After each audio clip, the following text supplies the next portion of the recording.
아멘. 한 주간 동안 건강하게 잘 보내셨어요? 예, 감사합니다. 오늘은 동행이라는 제목으로 말씀을 나누기를 원합니다. 오늘 말씀 주인공은 에녹입니다. 아이니, 이한이도 나오세요? 나와서 예배 드리세요.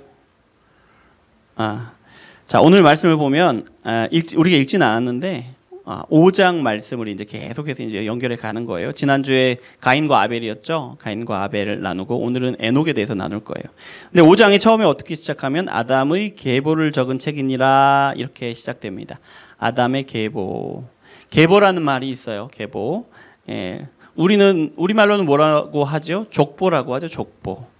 근데 족보는 어떻습니까? 예전부터 이제 기록되어 온 것으로는 이제 그 아들의 이름, 대를 잇는 아들의 이름들을 이제 계속 기록하죠. 그런데 요새는 또 이렇게 온 가족, 아들이건 딸이건 이렇게 가리지 않고 다 이렇게 기록하죠. 그런 것 같아요. 근데 이제 여기서 계보는 모든 아들들, 모든 자녀들의 이름을 다 기록하는 것 같지는 않아요. 그렇죠? 그래서 우리가 이제 가족의 이름을 기록하는 우리의 족보와는 좀 다른 것 같습니다. 이렇게 아담의 계보를 기록한 이 책에서 저기 뒤쪽에 이제 21절부터 에녹이라는 사람의 이름이 나옵니다. 18절부터 나오죠. 야렛은 몇입니까? 162세에 에녹을 낳았고 여기서부터 나옵니다. 에녹을 낳은 후에 800년을 이렇게 지냈다. 에녹이라는 사람의 이름이 나오는데, 자, 에녹에 대해서, 에녹이라는 이름 많이 들어보셨죠? 에녹에 대해서 떠오르는 단어나 있습니까? 에녹은 어떤 사람입니까? 에녹하면 죽지 않고 하나님께로 데려가심을 받았다. 또 감사합니다. 그런 사람이죠. 에녹은 그런 사람입니다. 오늘 성경을 보면서 하나님의 에녹에 대해서 뭐라고 말씀하시는지, 에녹을 통해서 뭐라고 말씀하시는지 함께 보도록 하겠습니다. 한번 보겠습니다. 18절 한번 보세요. 18절 에녹에 대해서 뭐라고 기록하고 있냐면 야렛은 162세에 에녹을 낳았고 이렇게 기록하고 있습니다. 야렛이 낳았대요. 에녹의 아버지가 야렛이라는 거죠. 21절을 보세요. 에녹에 대해서 뭐라고 합니까? 에녹은 65세에 무드셀라를 낳았다. 또 22절을 보면요. 무드셀라를 낳은 후에 300년을 하나님과 동행하였다. 이런 내용이 나오고요. 23절 보면 365세까지 살았다. 24절 보면 하나님이 에녹을 데려가셨다. 이렇게 보니까 65세에 무드셀라를 낳은 것이 중요한 것 같고요. 그 다음에 300년 동안 하나님과 동행한 것이 중요한 것 같습니다. 그리고 죽지 않고 하나님의 데려가심을 받았다라는 것이 중요한 것 같아요. 이렇게 보니까 하나님이 이렇게 죽지 않고 데려가시기까지 300년 동안 하나님과 동행한 사람이 에녹이다. 그러면 에녹을 이야기할 때 가장 중요한 한 가지 단어를 이야기한다면 그것이 뭐라고 할까요? 동행이라는 거예요. 동행. 하나님과 동행하였다. 하나님이 데려가실 때까지 하나님과 동행하였다. 자, 하나님과 동행했다고 할 때 에는 그 안에 여러 가지 의미를 포함하고 담고 있어요. 동행했다라는 말은 우리가 조금 더 어려운 말로 함축하고 있다. 그런 뜻을 함축하고 있다라고 이야기하는데요. 어떤 뜻을 하나님과 동행했다는 이 말 안에 함축하고 있는지 한번 보겠습니다. 첫 번째 어떤 의미가 있냐면 화해의 의미를 담고 있어요. 하나님과 동행했다라는 말 가운데는 화해의 의미가 있다. 아모스 3장 3절에 이런 말씀이 있어요. 두 사람이 뜻이 같지 않은데 어찌 동행하겠으며. 두 사람이 동행한다, 함께 걷는다라는 거죠. 동행한다고 할 때 이 말은 어딘가로 함께 가기 위해서 마음과 뜻이 하나가 되었고 조화를 이루게 되었다는 거예요. 다른 것은 아니더라도 그것을 함께 가기 위해서, 어떤 목적지로 함께 가기 위해서 뜻이 하나가 됐다는 거예요. 그래야 동행을 할 수가 있는 거죠. 이런 겁니다. 이제 엄마랑 아빠랑 에버랜드에 동행하였습니다. 엄마랑 아빠랑 함께 에버랜드에 동행하였습니다. 이렇게 말하면 에버랜드에 가기 위해서 엄마랑 아빠랑 자녀들이 마음과 뜻을 하나로 모았다라는 얘기죠. 다른 것은 달라도 돼요. 다른 것은 중요한 것이 아니라 거기에 가겠다고 하는 그 뜻으로 하나가 되었어요. 마음과 뜻을 하나로 모았다는 얘기죠. 내일 모레 현충일인데요. 아빠는 물고기 잡으러 계곡에 가자고 합니다. 엄마는 키즈 카페 같은데 가자고 하죠. 육아에서 좀 벗어나고 싶으신 거죠. 애들은 어떻습니까? 에버랜드에 가자고 해요. 서로 뜻이 다르죠. 갈수록 뜻이 다릅니다. 그거 어떻게 해요?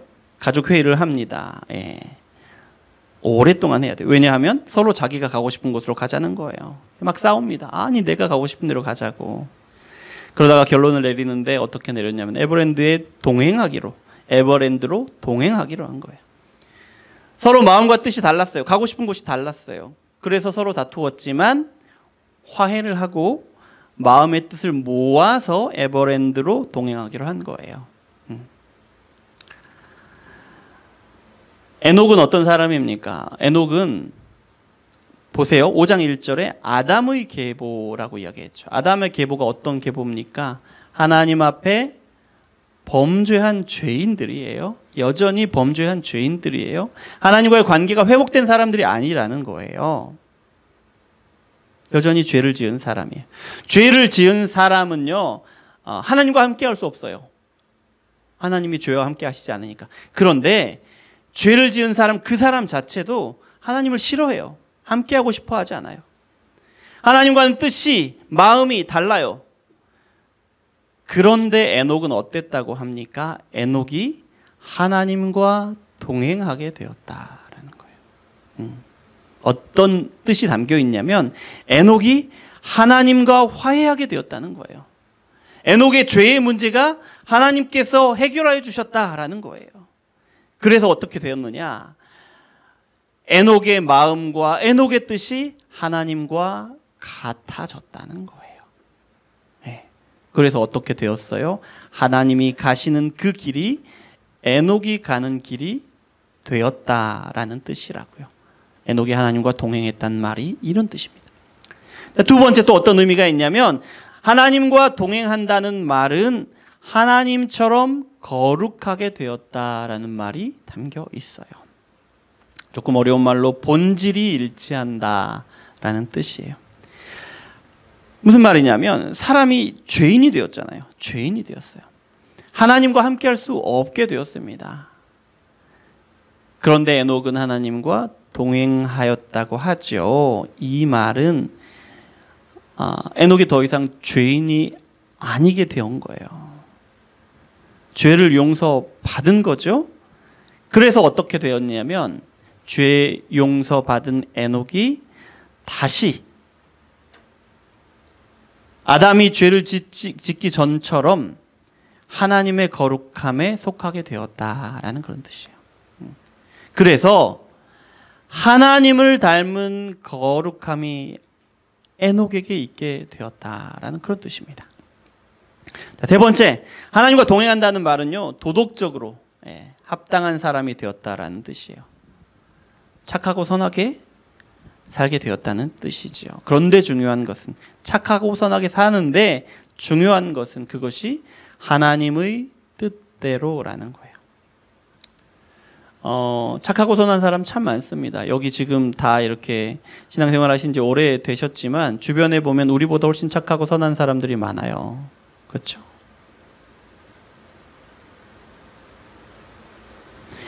착하고 선하게 살기만 하면 하나님과 동행했다는 것이 아니라 하나님과 동행하는 사람이 하나님의 뜻을 좇아서 하나님과 함께 가더니 하나님의 뜻을 따라서 착하고 선하게 살게 되더라라는 그런 얘기예요. 에녹이 하나님과 동행할 때 하나님의 뜻을 따라서 착하고 선하게 살게 되었더라라는 뜻입니다. 네 번째 또 어떤 뜻이냐? 우리의 의지를 꺾어서 하나님께 맞춘다라는 뜻이 있어요. 우리의 의지를 꺾어서 하나님께 맞춘다. 여러분, 우리가 아셔야 할 것이 있어요. 하나님은 절대로 억지로 하나님과 함께 동행하도록 하지 않으세요. 어떤 사람을 절대로 억지로 하나님과 동행하도록 이끌지 않으신다는 거예요. 절대로요. 그러면 어떻게 하십니까? 하나님이 동행하게 하실 때는 즐겁게 순종하게 하신다는 거예요. 정말로 그렇게 하고 싶은 마음에서 하나님과 동행하게 하신다라는 거예요. 하나님과 동행할 때 가장 최고의 본보기는 예수님이시죠. 예수님. 에녹이 하나님과 동행했다고 하지만 에녹도 예수님을 보여주는 거예요. 예표한다고 하죠. 예수님이 최고의 본보기신데, 왜냐하면 예수님만큼 하나님 말씀에 순종하고 예수님만큼 하나님과 뜻을 같이 하여 동행한 사람은 없거든요. 네. 그런 예수님인데 하나님과 동행하시면서 하나님의 뜻에 순종하시면서 이렇게 고백하세요. 뭐라고 고백하시냐면 시편 40편 8절입니다. 제가 읽어드릴게요. 하나님과 동행하고 하나님과 순종하시면서 예수님이 이렇게 고백하시는데요. 나의 하나님이여, 내가 주의 뜻을 행하기를 즐거워하나이다. 하나님의 말씀에 순종하여 십자가에 죽으시기까지 가장 낮고 천한 자리에 드시기까지 순종하신 예수님이 고백하신 것이 이거예요. 나의 하나님이여, 내가 주의 뜻을 행하기를 즐거워하나이다. 하나님과 동행한다는 것은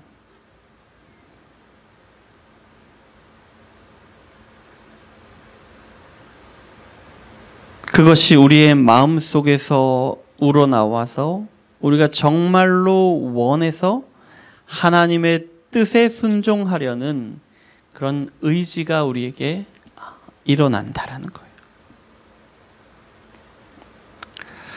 예수님이 또 이렇게 말씀하셔요. 나의 멍에를 메고 내게 배우라.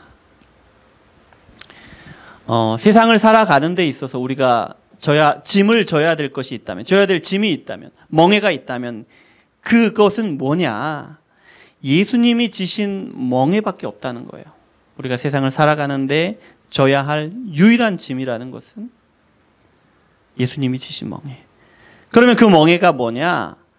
하나님의 뜻에 순종하기를 정말로 원하는 마음, 그 뜻을 품는 것, 그리고 그렇게 순종하는 것이 예수님이 지신 멍에라는 거예요.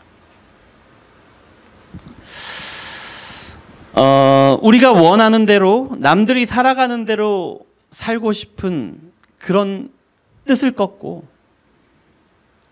하나님의 뜻을 순종하는데 우리가 정말로 원해서 기뻐하는 마음으로 그렇게 해내야 한다는 거예요. 어떻게 우리가 그렇게 할 수 있는가? 어떻게 할 수 있는가?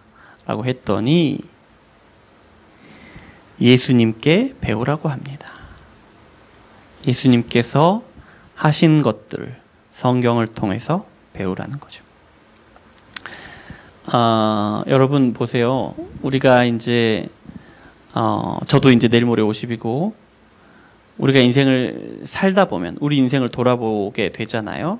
그런데 보면 우리는 진짜 우리가 예수님을 믿는다고 하지만 정말로 우리 뜻대로 살고 싶어 합니다. 그리고 남들이 사는 대로 남들처럼 나도 살고 싶은 마음이 있어요. 그런데 이 마음이 얼마나 강한지 모릅니다. 내가 원하는 대로 살고 싶어 하는 마음, 남들처럼 살고 싶어 하는 마음이 얼마나 강한지를 아는 방법을 제가 알려드릴게요. 하나님의 말씀을 붙들고 그 말씀대로 살아보려고 한번 해보세요. 하나님의 말씀을 붙들고. 진짜 잘 안 됩니다. 어렵습니다. 어려운데 어떤 때는 내가 원하는 것, 내 마음이 하나님의 뜻과 너무나도 달라서 힘이 들어요. 내 마음이 하나님의 뜻을 이길 때가 얼마나 많은지 모릅니다. 돌아보세요. 지난 한 주간만 돌아보세요. 내가 원하는 것이 하나님의 뜻을 이길 때가 너무 많아요. 또 어떤 때는요, 남들이 사는 모습이 하나님의 뜻과 달라서 너무 힘이 들어요. 우리는 정말 내가 원하는 대로 내 뜻대로 인생을 살고 싶어 하는데, 여러분, 그런데 사실은 보면 남들이 사는 것처럼 그렇게 따라 살려고 우리의 모든 에너지를 사용하는 것을 보게 돼요. 정말 내가 원하는 삶을 살고 싶은가? 라는 의문이 들 정도로 남들이 살아가는 모습을 어떻게든 따라가려고 애를 쓰는 우리 자신을 발견해요. 그런데 하나님의 뜻이 그런 우리의 바람과 너무 많이 다르다는 거예요. 그래서 힘이 들어요. 그런데 남들 사는 대로 살고 싶은 우리의 마음이 얼마나 강한지요. 이 마음이, 남들처럼 살고 싶은 마음이 하나님의 뜻을 이길 때가 너무너무 많다는 거예요.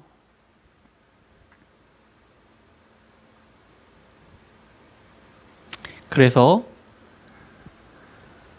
우리가 하나님과 동행해야 되는데, 하나님과 동행하는 삶이라는 것은 어떤 것이냐면요, 우리의 뜻대로 살고 싶은 우리의 마음, 남들처럼 우리도 살아보고 싶은 그런 마음, 그런 마음이 하나님의 뜻과 다를 때 우리의 생각을 꺾어서 하나님의 뜻에 맞추는 거예요. 남들처럼 살고 싶은 그 마음을 꺾어서 하나님의 뜻에 맞추는 거예요. 그것이 하나님과 동행하는 것이다. 다섯 번째, 하나님과 동행한다는 것은 어떤 것이냐면 하나님과 영적으로 교제한다는 그런 뜻을 담고 있습니다. 어떤 게 영적으로 교제하는 거죠? 하나님의 말씀을 듣는 겁니다. 그냥 들으면 하나님과 교제하는 건가요?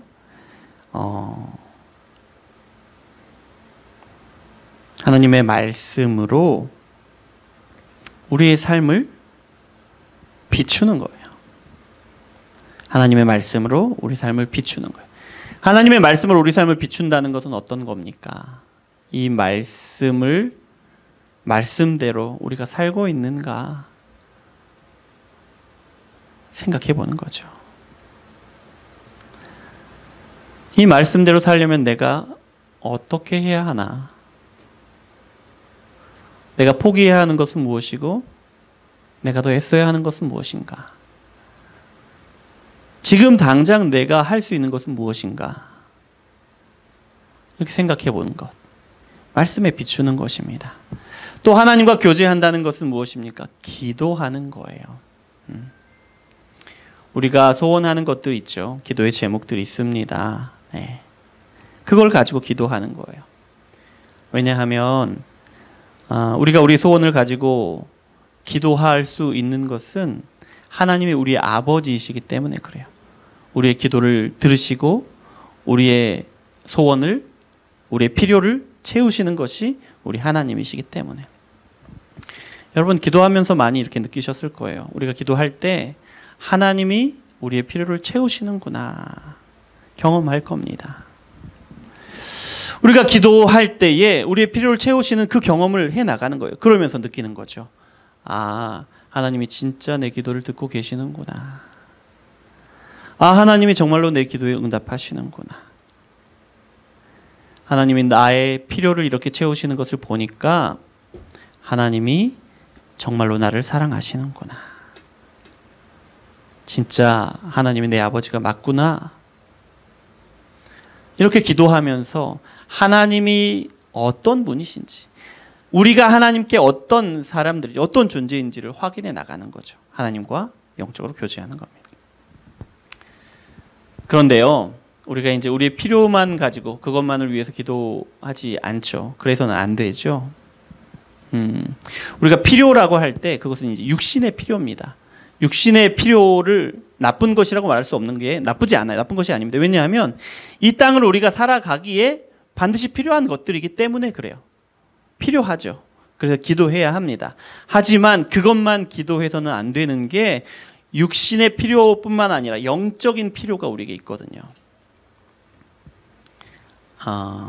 말씀을 붙들고 기쁨으로 정말로 원해서 순종하는 삶을 살고 싶어요. 그래서 기도하는 거예요. 하나님이 주신 말씀대로 순종할 수 있게 도와주세요. 하나님의 말씀의 빛으로 우리 삶을 비출 때에 깨닫게 하신 것들을 순종할 수 있도록 도와주세요. 하나님, 이 말씀대로 사는 것이 너무 어렵습니다. 이 말씀대로 순종하기에는 내 뜻이 하나님과 너무 다릅니다. 이 말씀대로 순종하기에는 사람들이 살아가는 모습이, 그 생각이 너무나도 달라요. 하나님의 뜻과. 하지만 그럼에도 불구하고 말씀에 순종하고 싶습니다. 도와주세요. 이렇게 기도하는 겁니다.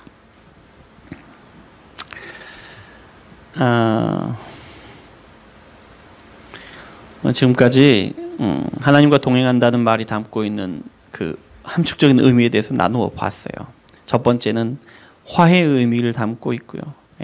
함께 가기로 마음과 뜻이 하나가 되었다는 거죠. 두 번째로 거룩하신 하나님을 닮게 되었다는 거예요. 세 번째로 도덕적으로 합당한 사람이 되었고, 네 번째로 우리의 의지를 꺾어서 하나님께 순종하는 것이고, 다섯 번째로 하나님과 영적으로 교제하게 되었다라는 것이었죠. 네요. 하나님과 동행한다는 것이 이제 이런 의미인데, 그러면 여러분, 우리가 하나님과 동행할 때 어떤 일이 일어나는지 한번 이제 살펴보고자 합니다. 어떤 일이 일어나냐면, 먼저는 은혜 안에서 우리가 자라갑니다. 하나님과 동행하면 성장해 간다는 거예요. 그런데 우리의 노력으로, 우리의 힘으로 그렇게 되는 것이 아니라, 우리가 하나님과 동행할 때 우리 안에서 이루어 가신다는 거예요.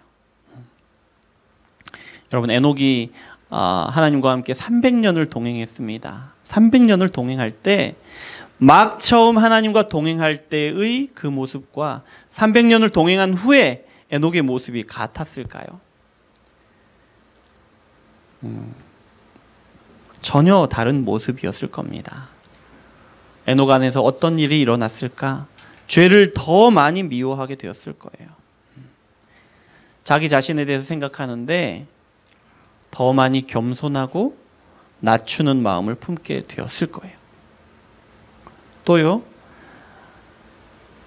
이전에는 내 힘으로 어떻게든 살아내려고 그럴 수 있을 거라고 생각했는데, 하나님과 동행하는 삶을 살다 보니 내 힘으로 할 수 없는 것이 너무 많은 것을 발견하게 되는 거죠.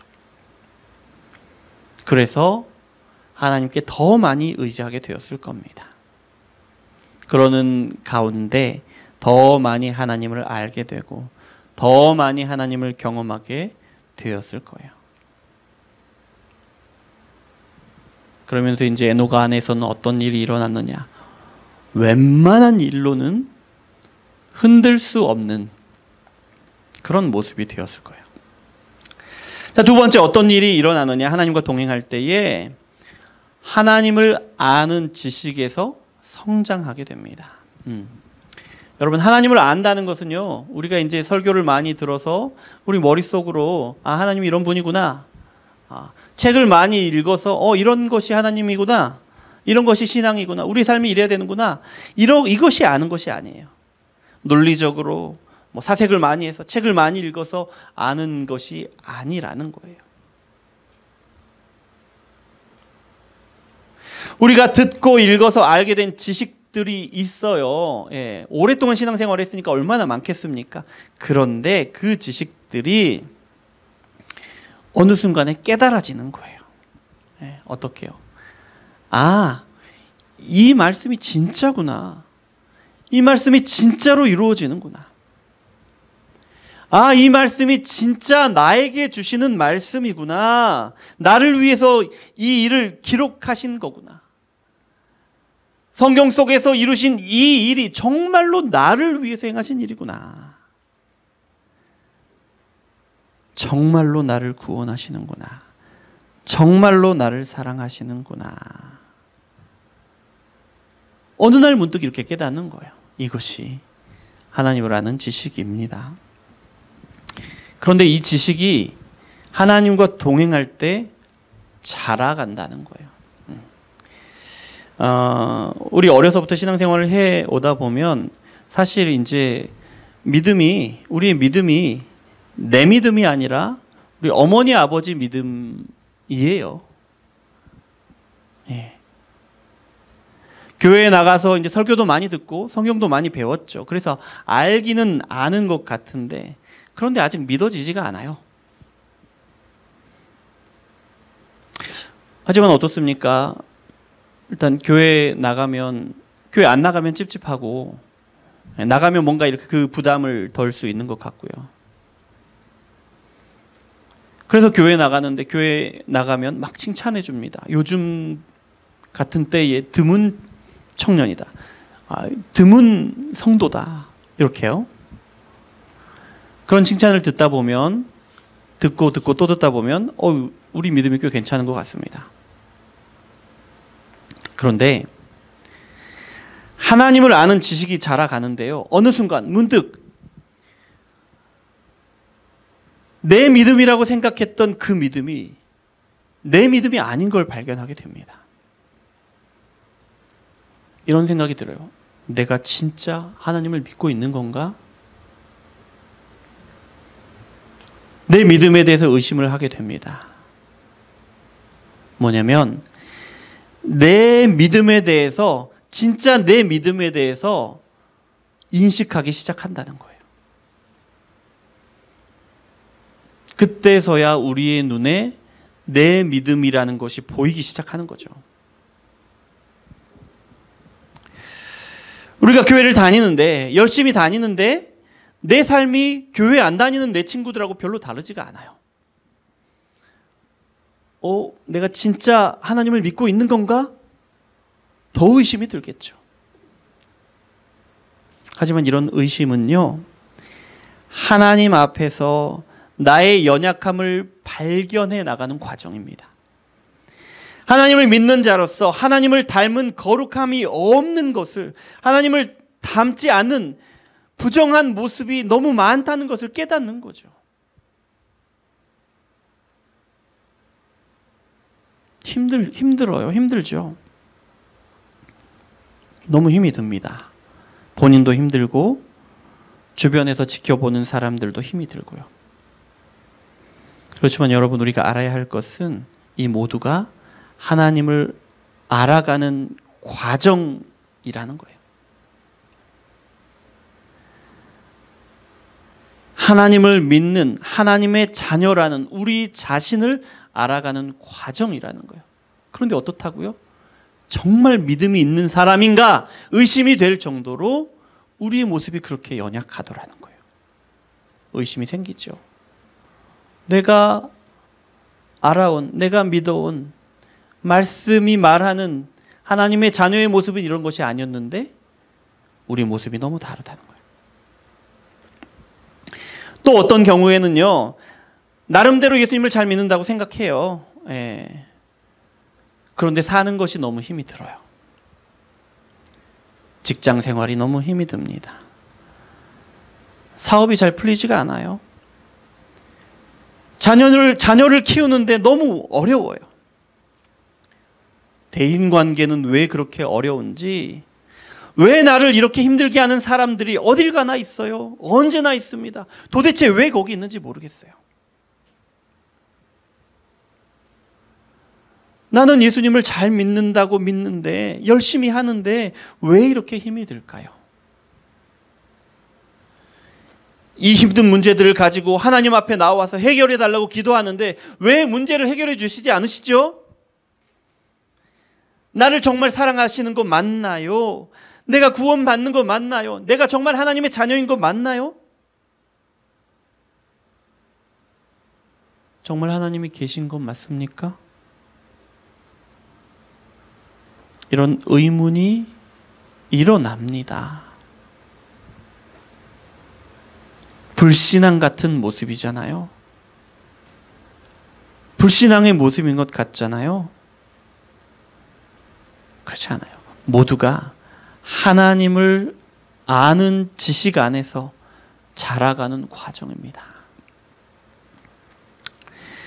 그렇게 힘들어하다가 어느 순간 하나님의 사랑을 의심하고 구원을 의심하고 심지어 하나님이 계신지를 의심하다가 어느 순간 문득 깨닫는 거예요. 아, 하나님이 이렇게 하시려고 그동안 나를 어려움 가운데 두셨구나. 우리가 당하는 고난 가운데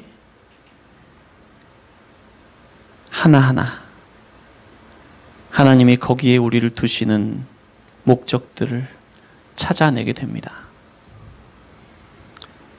그러다 보면 어떻게 되느냐면요. 고난이 오면 이 고난을 주신 목적을 찾게 됩니다. 또 이 고난 가운데 하나님의 그 목적을 어떻게 이루어 가시는지 하나님의 일하심을 보게 돼요. 그리고 내 안에 어떤 성장을 이루시는지를 주목하게 됩니다. 자, 또 세 번째, 하나님과 동행하게 되면 어떤 일이 일어나느냐면 흔들리지 않은 기쁨과 평안을 누리게 됩니다. 예, 앞서 나눈 말씀과 연결이 되는데요. 하나님이 진짜 계시는구나. 하나님이 구원하신 것이 사실이구나. 나를 사랑하시는구나 하는 이 지식을 얻은 후에, 그리고 이해가 되지 않는 고난 가운데 두시는 이유와 목적을 하나하나 발견해 나가고, 고난이 오면 이제는 고난을 주시는 목적에 주목하게 되고 우리 안에 어떤 일을 이루시는지를 주목하게 되는 그때, 그렇게 되면 우리 안에 어떤 일이 일어나냐면 좀처럼 흔들리지 않은 기쁨과 평안을 누리게 됩니다. 자, 믿을 수 없던 하나님을 믿게 되었잖아요. 정말로 나를 구원하신 것이 깨달아지고 나를 사랑하시는 것이 깨달아지니까 얼마나 기뻐요? 얼마나 위로가 되고 안심이 됩니까? 그런데 고난이 찾아왔어요. 사람들이 나를 힘들게 해요. 왜 나를 힘들게 하는 문제들이 계속 일어납니까? 이런 고난 가운데 있을 때에 예수님을 믿고 얻었던 그 기쁨이, 그 안락함이, 평안이 흔들렸단 말이죠. 기쁘지 않아요. 위로를 얻지 못하고 불안했단 말입니다. 그런데요, 고난을 주실 때마다 이제는 고난을 주신 목적을 바라보게 되고, 고난을 주실 때마다 내 안에서 이루어 가시는 일들을 바라보게 되면, 그러면 하나님이 나를 구원하신 기쁨이, 우리를 사랑하신 사랑이, 우리 안에서 누리는 위로와 안심이 웬만해서는 흔들리지 않게 된다는 겁니다. 힘들지 않다는 것이 아니에요. 이 땅을 살아가는 동안에는, 생명이 붙어 있는 동안에는, 우리가 예수님을 다시 만나기 전까지는 힘든 일들이 계속해서 일어날 겁니다. 하지만 그것들이 우리를 흔들지 못한다는 거예요. 말씀을 정리합니다. 하나님과 동행한다는 말은요, 하나님과 함께 걷는다는 말입니다. 달리거나 뛴다는 말이 아니에요. 날아간다는 얘기 아닙니다. 걷는다고 말씀하세요.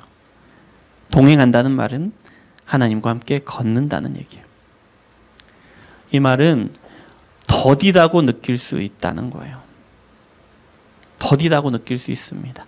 우리 삶의 문제가 해결되는 것, 고난에서 벗어나는 것, 하나님의 위로를 다시 경험하는 것, 우리의 신앙이 다시 회복되는 것, 더디게 느낄 수 있어요.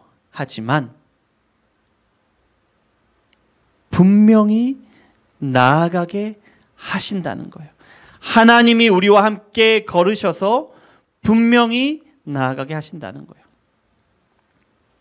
하나님이 기뻐하신 뜻을 향하여 나아가고 그 뜻을 향하여 성장해 나아간다는 뜻입니다. 우리가 예수님을 믿는데, 틀림없이 믿는데 내 삶은 왜 이렇습니까?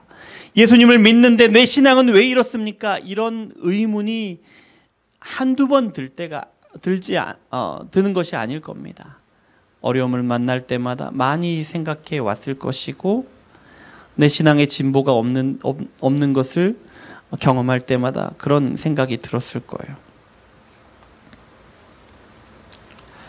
그럴 때마다 여러분, 우리가 정말 하나님과 잘 동행하고 있는지를 점검해 보시기 바랍니다. 우리가 틀림없이 하나님과 동행하고 있는데도 이런 고민이 드신다면